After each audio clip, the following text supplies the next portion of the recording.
Assalamualaikum warahmatullahi wabarakatuh. Salam. Dari kelompok 4 ini mempresentasikan tentang periode 3. Sebelumnya perkenalkan kami. Saya Irisa, Saya Alisa Novalia. Saya Salsabila Sapalajra, saya Naira Wilana. Baik. Di sini kita akan menjelaskan tentang pelimpahan jalan, sifat fisika dan umumnya, cara pembuatan manfaat serta bahaya yang ada di periode 3. Lanjut. periode ketiga dalam tabel periodik adalah baris ketiga yang berisi 8 unsur, yaitu pertama magnesium, 2 aluminium, 3 silikon, 4 fosfor, 5 belerang, 6 klorin, 7 argon, dan 8 natrium. Nah, pelimpahan yang ada di alamnya yang pertama yaitu magnesium, di mana magnesium adalah unsur kimia dalam tabel periodik yang memiliki simbol Mg dan nomor atom 12 serta berat atom 24,31. Unsur kimia dalam tabel periodik yang memiliki simbol Mg dan nomor atom 12 serta berat ini adalah elemen terbanyak ke-8 yang membentuk 2% berat kulit bumi serta merupakan unsur terlarut ketiga terbanyak pada air laut. Nah, magnesium banyak dijumpai di alam pada lapisan-lapisan batuan di dalam bentuk mineral seperti dolomit ataupun magnesit dan juga epsomit. Lalu aluminium adalah unsur kimia bangunnya yaitu Al dengan nomor atomnya yaitu 13. Aluminium yang adalah logam paling berlimpah.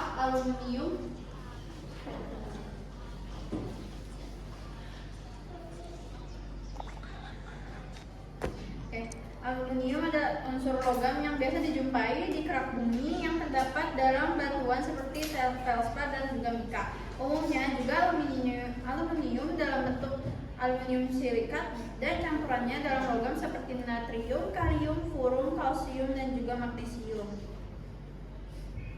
Lanjut, silikon adalah suatu unsur kimia dalam tabel periodik yang memiliki lambang Si dengan nomor atom 14 dan merupakan unsur terbanyak kedua di bumi. Senyawa yang dibentuk bersifat paramagnetik yang dimana unsur kimia ini ditemukan oleh John Jacob Berlioz, yang dimana silikon merupakan unsur kedua paling berlimpah di bumi setelah oksigen, yaitu mencakup 25,7% dan kandungan kerak bumi. Silikon di kulit bumi terdapat dalam bentuk silikat dan silikon dioksida atau silika.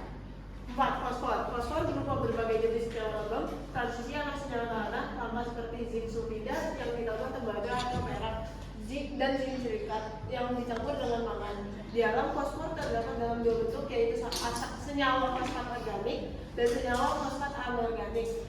Fosfat organik dari hewan dan tumbuhan yang mati diuraikan oleh dekomposer menjadi fosfat anorganik.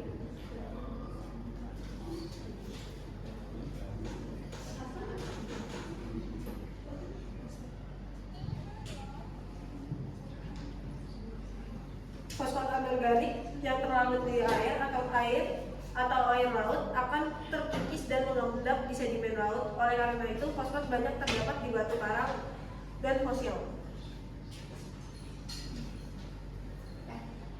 Lanjut, sulfur atau belerang adalah unsur kimia dalam tabel periodik memiliki lambang S dengan nomor atom itu 16. Bentuknya adalah non-metal yang tak berasa, tak berbau dan juga multivalen. Yang dimana belerang dalam bentuk aslinya adalah sebuah zat padat kristalin kuning yang biasanya kita temui di beberapa pegunungan. Di alam, belerang dapat ditemukan sebagai unsur murni atau sebagai mineral-mineral sulfide dan sulfate. Ia adalah unsur penting untuk kehidupan dan ditemukan di dalam 2 asam amino. Serta klorin atau bahasa Yunaninya kloros, yaitu hijau pucat yang dimana unsur kimia dengan simbol Cl dengan nomor atom 17. Dalam tabel periodik, unsur ini termasuk kelompok halogen atau grup 17 yang dimana sistem elemennya itu 7 atau 7A. Yang dimana dalam bentuk ion klorid itu, unsur ini adalah pembentuk garam dan senyawa lainnya yang tersedia di alam dalam jumlah yang sangat berlimpah dan juga diperlukan untuk pembentukan hampir semua bentuk kehidupan termasuk manusia. Dalam bentuk gas, klorin berwarna hijau, kuning hijauan dan juga sangat beracun. Dalam bentuk cair atau padat, klor sering digunakan sebagai oksidan pemutih dan juga disinfektan. Yang ke-7 ada argon. Merupakan gas yang tidak berwarna dan berasa, tidak reaktif seperti halnya gas mulia yang lain, dapat diperoleh dengan cara memuaskan dengan udara dengan cairan C2. Terdapat sekitar 1% argon di atmosfer, terbentuk di atmosfer sebagai akibat dari prosesnya osmosis. Natrium atau sodium adalah unsur periodik yang dimana memiliki simbol Na dengan nomor atom yaitu 1. Natrium banyak ditemukan di berbagai mineral logam, misalnya seperti NaCl atau natrium klorida, dan juga apiglobel, kriolit, soda niter, dan juga zeolit. Dan mana natrium juga merupakan elemen terbanyak tertempat di bumi, tergantung sebanyak 2,6% di kerak bumi. Natrium banyak terdapat di bintang yang ada di luar angkasa berdasarkan spektra garis D-nya dan juga tanggung jawab terhadap cahaya hampir kebanyakan bintang. Sifat fisika dan kimia. Yang pertama sifat fisika, mencenderungi logam ke non-logam dari kiri ke kanan. Unsur berubah dari logam metaloid hingga non-logam. Titik leleh dan titik didih. Unsur logam itu relatif tinggi, namun menurun drastis pada unsur non-logam. Kepadatan logam seperti Mg dan Al memiliki kepadatan tinggi, sementara unsur non-logam seperti Kl dan Al sangat berat. Yang kedua sifat kimia, reaktivitas. Na dan Mg sangat reaktif dengan air, menghasilkan basa reaktivitas menurun ke arah kanan. Dengan unsur non-logam yang bereaksi membentuk asam kuat, kecenderungan membentuk ikatan. Logam membentuk ikatan ionik, sedangkan unsur di bagian kanan seperti Si, P dan S cenderung membentuk ikatan kovalen. Sifat asam dan basa oksida. Unsur periode 3 bervariasi dari oksida basa hingga oksida atmosfer dan oksida asam. Selanjutnya ada cara pembuatan. Yang pertama magnesium. Magnesium diproduksi melalui elektrolisis lelehan magnesium klorida NaCl2. Magnesium klorida diperoleh dari proses pengolahan biji magnesium seperti dolomet atau magnesit.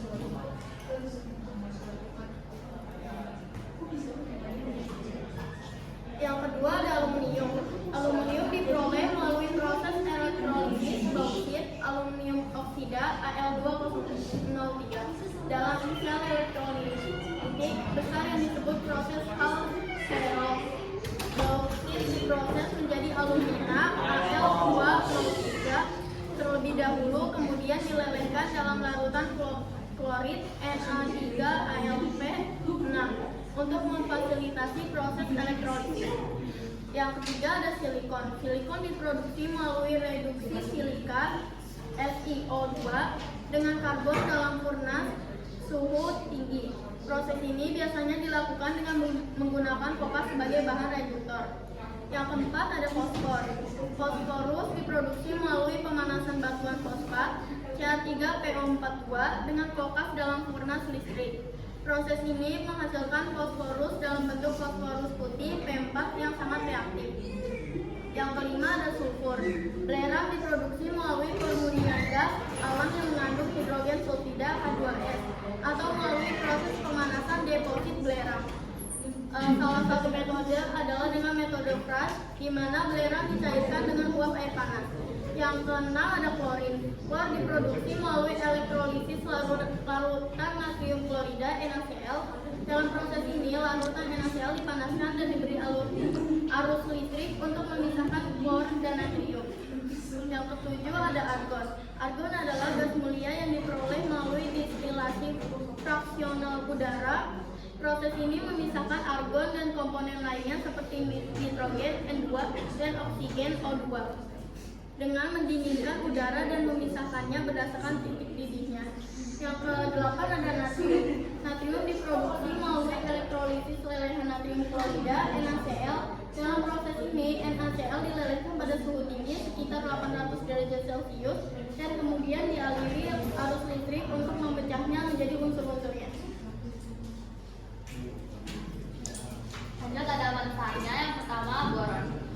Boron dalam bentuk senyawa digunakan dalam produk bahan perekat, semen, pupuk, disinfektan, pemadam api, industri kaca, dan pemutih tekstil. Lalu ada serbuk aluminium, digunakan untuk menjalankan roket, campuran Al dan Fe2.3, digunakan untuk mengelas logam. Lalu ada tawas digunakan untuk menjernihkan air.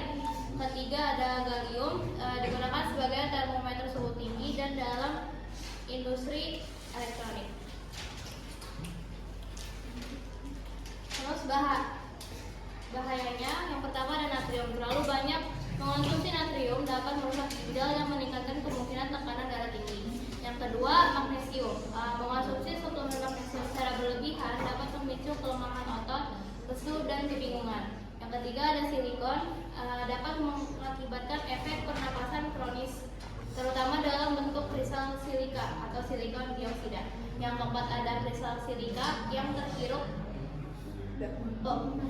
pernapasan dapat menyebabkan infeksi pada paru dan selaput dan jantung. Kristal silika juga mampu mengiritasi kulit dan mata. Yang kelima ada fosfor, bersifat racun berupa fosfor putih. Fosfor putih bersifat mematikan dengan dosis fatal 50 mg. 50 mg fosfor putih dapat mengakibatkan kerusakan hati, jantung, atau ginjal.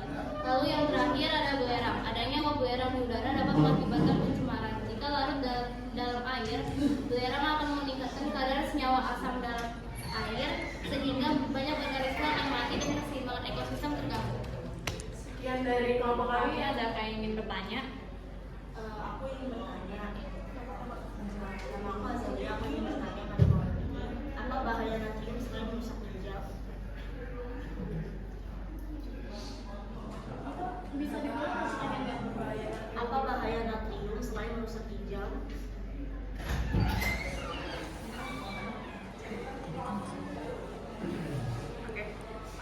Natrium jika dikonsumsi secara berlebihan itu dapat menimbulkan berbagai masalah kesehatan seperti penyakit jantung, stroke, demensia vaskular, kanker lambung, penipisan massa tulang, kejang otot, dan juga gangguan fungsi otak. Jawab? Oke, terima kasih ya. Terima kasih. Sekian dari kelompok kami. Wassalamualaikum Assalamualaikum